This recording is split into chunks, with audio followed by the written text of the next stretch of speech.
The wise delight in water, the virtuous in hills. One is active, the other at peace. Confucius. You have been living a lie. The lie that your worth is measured by how much others want you. The lie that love requires you to chase, to prove, to perform. The lie that silence means indifference and noise means passion. These deceptions have kept you weak, reactive, desperate for crumbs of attention from those who should be earning yours. Your weakness began the moment you accepted that her distance was your problem to solve. When she pulled back, you leaned forward. When she grew cold, you burned hotter. When she tested your resolve, you crumbled. Every reaction was a confession of your dependence, every pursuit a declaration of your insufficiency. You taught her that your happiness lived in her hands, and she learned to squeeze. The chaos you experience when someone withdraws their attention is not love, it is addiction. The anxiety that floods your system when messages go unanswered, when calls are ignored, when presence becomes absence, this is the withdrawal of the emotionally dependent. You have confused attachment with affection, need with devotion, desperation with dedication. Look at how you move through the world when someone you desire grows distant. Sleep becomes restless. Thoughts become circular. Every notification carries hope, every silence carries dread. You analyze words for hidden meanings, search faces for signs of change, measure your worth by the speed of their responses. This is not the behavior of a powerful man. This is the behavior of a slave. The guilt you carry comes from believing you have done something wrong when others lose interest. You search your memory for the moment you failed, the word you misspoke, the action that caused their retreat. But their withdrawal is not about your inadequacy, it is about their testing. They pull back to see if you will chase. They grow cold to see if you will burn. They create distance to see if you will close it. Every test you fail makes you smaller in their eyes. Every time you react to their silence with noise, you prove your weakness. Every time you respond to their absence with presence, you demonstrate your need. They are not looking for proof of your devotion, they are looking for proof of your strength. And strength is not measured by how much you pursue, but by how little you need to. The shame that consumes you when you realize you have been chasing shadows is the beginning of wisdom. You feel ashamed because you recognize the truth. You have been playing a game where the only way to win was not to play. You have been fighting battles where victory required walking away. You have been proving your worth to people who were testing whether you knew your own value. Discipline is not about controlling your emotions, it is about controlling your responses to your emotions. You can feel the pull to reach out, the urge to explain, the desire to fix what seems broken. But feeling these impulses and acting on them are entirely different choices. The disciplined man feels deeply but acts deliberately. He experiences emotion but is not enslaved by it. Comfort has become your enemy because you have confused it with peace. You seek the comfort of knowing where you stand, of having your messages answered, of being wanted and pursued. But this comfort comes at the cost of your power. When you need comfort from others, you give them the ability to create discomfort. When you require their reassurance, you hand them the power to make you insecure. True power is not the ability to make others chase you, it is the ability to remain unmoved whether they chase or flee. It is not the capacity to provoke reactions, it is the strength to exist without requiring any reaction at all. Power is not domination over others, it is sovereignty over yourself. When you no longer need their attention to feel whole, their attention becomes meaningless. Sun Tzu understood that the supreme excellence consists in breaking the enemy's resistance without fighting. In relationships as in war, the greatest victories come not from conquest but from making conquest unnecessary. When you stop fighting for someone's attention, when you stop trying to win someone back, when you stop proving your worth to those who question it, you achieve something greater than victory, you achieve irrelevance to their games. The solitude you fear is actually the foundation of your strength. In the quiet moments when no one is texting, when no one is pursuing, when no one is validating your existence, you discover what you are made of. Most men cannot bear this silence because they have never learned to be comfortable with themselves. They fill every void with noise, every pause with distraction, every moment of stillness with movement. You walk alone not because you are unwanted, but because you have learned that your path is yours to determine. Others may join you for portions of the journey, but their presence or absence does not change your destination. When you stop looking to others to validate your direction, you begin to trust your own compass. When you stop needing companions to feel confident about your choices, you become the kind of man others want to follow. The responsibility you carry is not for their emotions, their decisions, their reactions to your choices. Your responsibility is singular and absolute to become the man you respect. Every moment you spend trying to manage someone else's feelings is energy stolen from your own development. Every thought you give to their opinion of you is attention diverted from your opinion of yourself. Lao Tzu taught that the sage does not attempt anything very big and thus achieves greatness. The same principle applies to emotional mastery. You do not achieve power over others by grand gestures, dramatic declarations, or forceful pursuits. You achieve it through small, consistent choices to remain centered when others try to shake you, to stay silent when others bait you to speak, to walk away when others expect you to chase. The attention you once craved becomes irrelevant when you develop the capacity to give yourself everything you were seeking from others.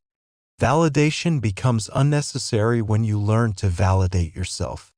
Approval becomes meaningless when you learn to approve of your own choices. Love becomes abundant when you learn to love your own company. This transformation is not visible to others at first.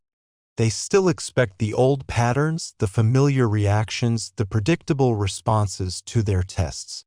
When she pulls back, she expects you to lean forward. When she grows distant, she expects you to draw closer. When she tests your resolve, she expects you to demonstrate your need. But when none of these expectations are met, when you remain unmoved by what once moved you completely, confusion sets in. Confusion in others is confirmation of your growth. When they cannot predict your responses, when they cannot manipulate your emotions, when they cannot get the reactions they have come to expect, they begin to see you differently. Not as someone to be taken for granted, but as someone to be considered carefully. Not as someone who will always be available, but as someone whose attention must be earned. The silence that once terrified you becomes your most powerful tool. Not silence as punishment or manipulation, but silence as sovereignty. You speak when you have something worth saying. You respond when response serves your purpose. You engage when engagement adds value to your life. Everything else receives the gift of your absence. Marcus Aurelius knew that very little is needed to make a happy life. It is all within yourself, in your way of thinking. The happiness you sought in their messages, their attention, their presence, all of it was always available within you. You simply had not learned to access it. When you stop looking outward for what can only be found inward, you discover resources you never knew you possessed. The games others play require your participation to succeed. When someone tries to make you jealous, they need your jealousy to feel powerful. When someone attempts to make you chase, they need your pursuit to feel valuable. When someone seeks to control you through withdrawal, they need your reaction to maintain control. Your refusal to play breaks the game entirely. Nietzsche understood that one must have chaos within oneself to give birth to a dancing star.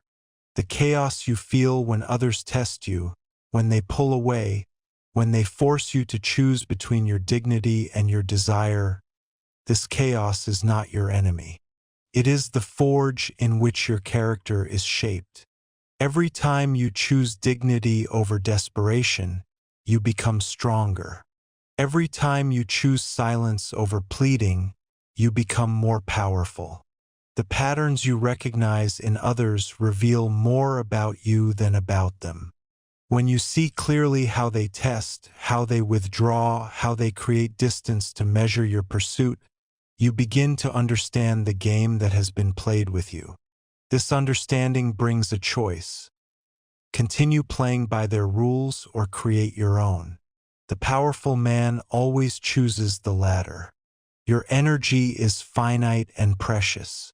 Every moment spent analyzing their silence is energy not invested in your growth. Every thought given to their possible motivations is attention stolen from your own goals. Every emotion spent on their games is power drained from your development. When you begin to guard your energy as jealously as you once guarded their attention, everything changes. The respect you command is directly proportional to the respect you show yourself. When you chase those who pull away, you demonstrate that you value them more than you value yourself. When you pursue those who ignore you, you prove that their attention matters more than your dignity. When you beg for crumbs from those who could offer abundance, you reveal that you believe crumbs are all you deserve. But when you stop chasing, when you stop pursuing, when you stop begging, something remarkable happens. Not immediately, not dramatically, but gradually and inevitably. Those who once took your attention for granted begin to value it. Those who once ignored your presence begin to notice your absence.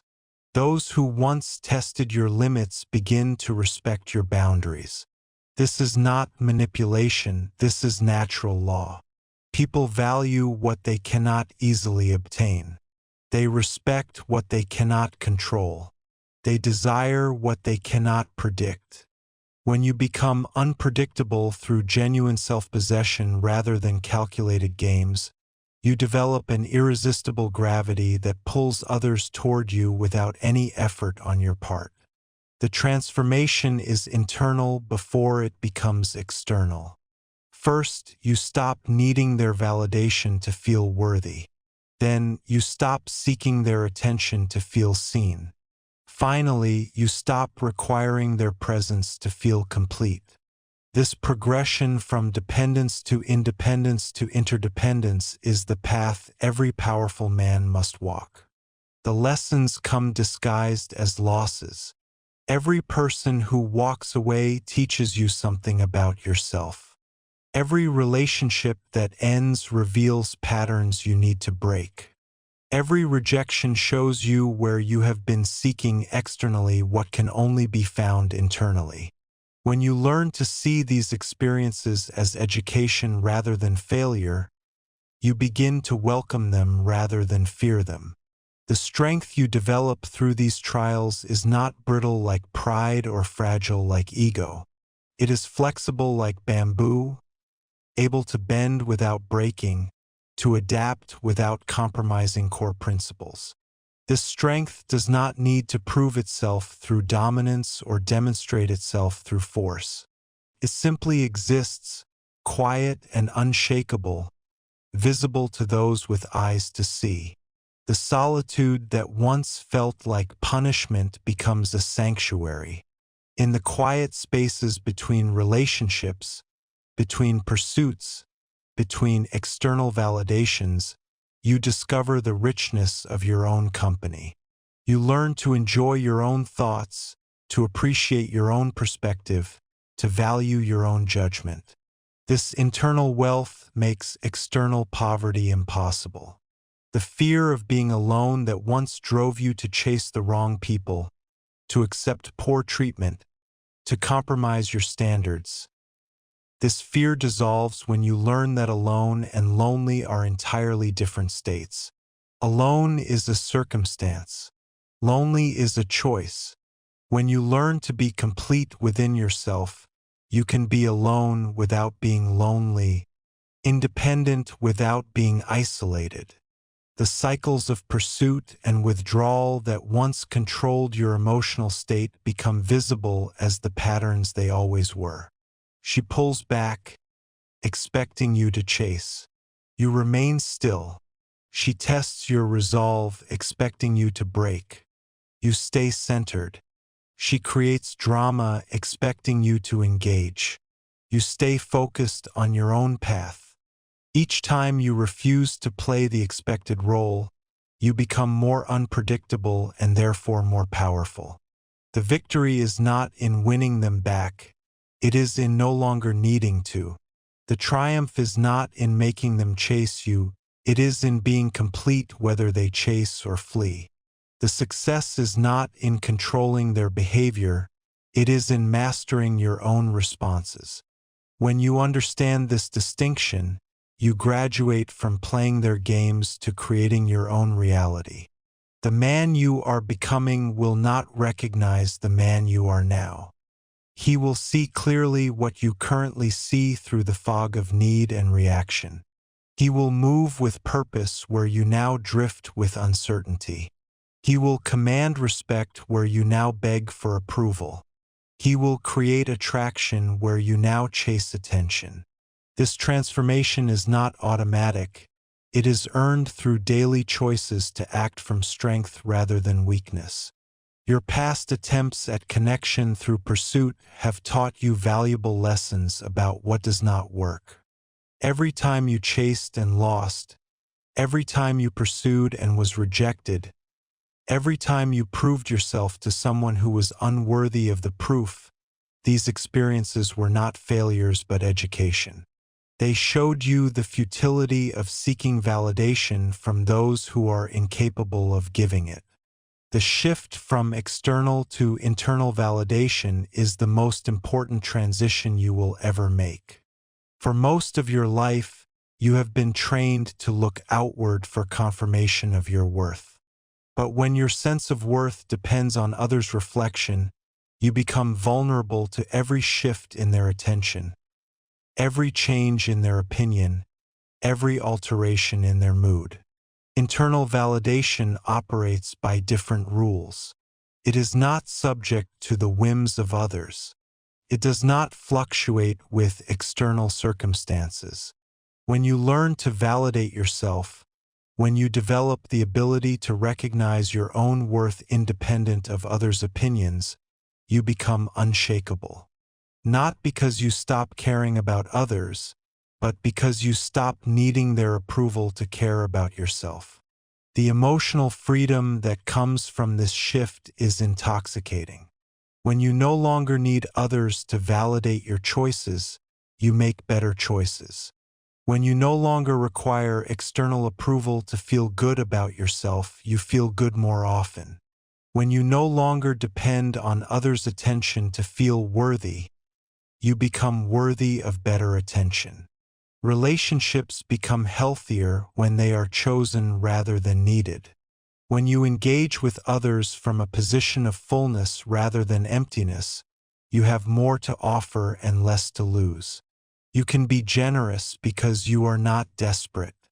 You can be authentic because you are not performing. You can be vulnerable because you are not weak. The irony is profound. When you stop needing love, you become more lovable. When you stop seeking attention, you become more attractive. When you stop chasing validation, you become more valuable. This is not a cruel cosmic joke, but a natural law.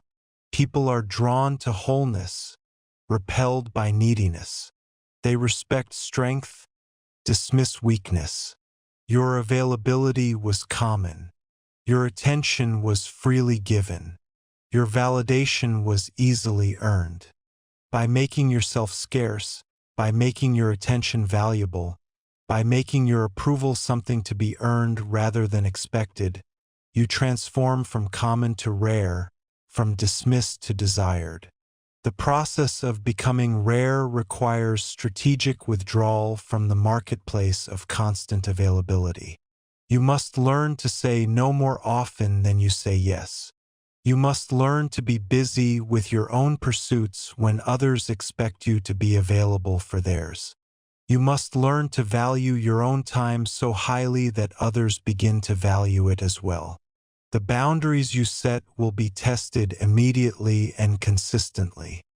Those who benefited from your previous lack of boundaries will not welcome the new limitations. They will push against them, try to negotiate around them, attempt to guilt you into abandoning them.